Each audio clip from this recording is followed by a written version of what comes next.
That third failure in a row, did you think, I need to pack this in? Never. Why not? I don't ever give up. I'd have to be dead or completely incapacitated. Really liking what you do, whatever area that you get into, given that even if you're the best, there's always a chance of failure.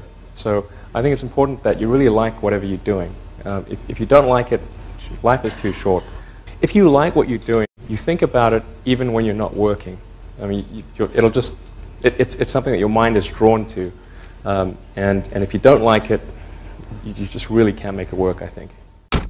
So many people tried to talk me out of starting a art company. It was crazy. One good friend of mine collected a whole series of videos of rockets blowing up and made me watch those. He just didn't want me to lose all my money. We're doing these things that seem unlikely to succeed, and we've been fortunate, and at least thus far they have succeeded. Now is the time to take risk.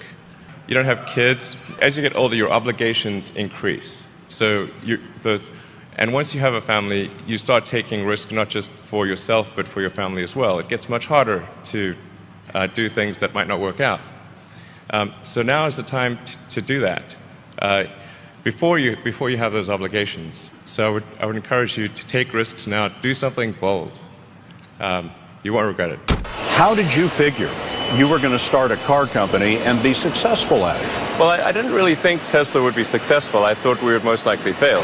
But I thought that we at least could address the false perception that people had that an electric car had to be ugly and slow and boring like a golf cart. But you say you didn't expect the company to be successful, then why try? If something's important enough, you should try, even if the probable outcome is failure. You focus on signal over noise. A lot of companies get confused. They spend money on things that don't actually make the product better.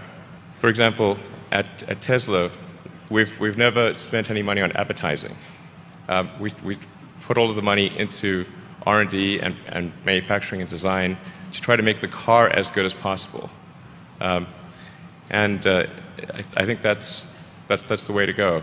For any given company, just can keep thinking about, are these efforts that people are expending, are they resulting in a better product or service? And if they're not, stop those efforts.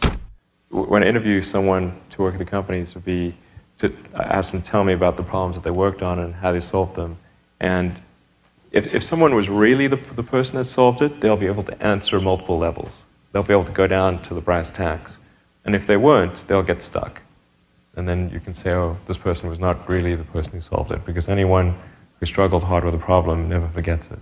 If you're creating a company or if you're joining a company, the most important thing is to attract great people. So either join a group that's amazing, that you really respect, or if you're building a company, you've got to gather great people. I mean, all a company is a group of people that have gathered together to create a product or service. And so depending upon how talented and hardworking that group is, and the degree to which they are focused cohesively in a good direction, that will determine the success of the company. So do everything you can to gather great people if you're creating a company. You've got to make sure that whatever you're doing is a great product or service. It has to be really great. And I go back to what I was saying earlier, where if you're a new company, I mean, unless it's like some new industry or new market that, if it's an untapped market, then you have more ability to, the standard is lower for your product or service. But if you're entering anything where there's an existing marketplace against large entrenched competitors, then your product or service needs to be much better than theirs. It can't be a little bit better, because then you put yourself in the shoes of the consumer, and they say, why would you buy it as a consumer? You're always going to buy the trusted brand unless there's a big difference. So a lot of times, entrepreneur will come up with something which is only slightly better. And it can't just be slightly better. It's got to be a lot better. Depending upon how well you want to do, and particularly if you're starting a company, you need to work super hard. So what does super hard mean? Well, when my brother and I were starting our first company, instead of getting an apartment, we just rented a small office and we slept on the couch. And we showered at the YMCA, and we're so hot up we had one computer. So the website was up during the day, and I was coding at night. 7 days a week, all the time.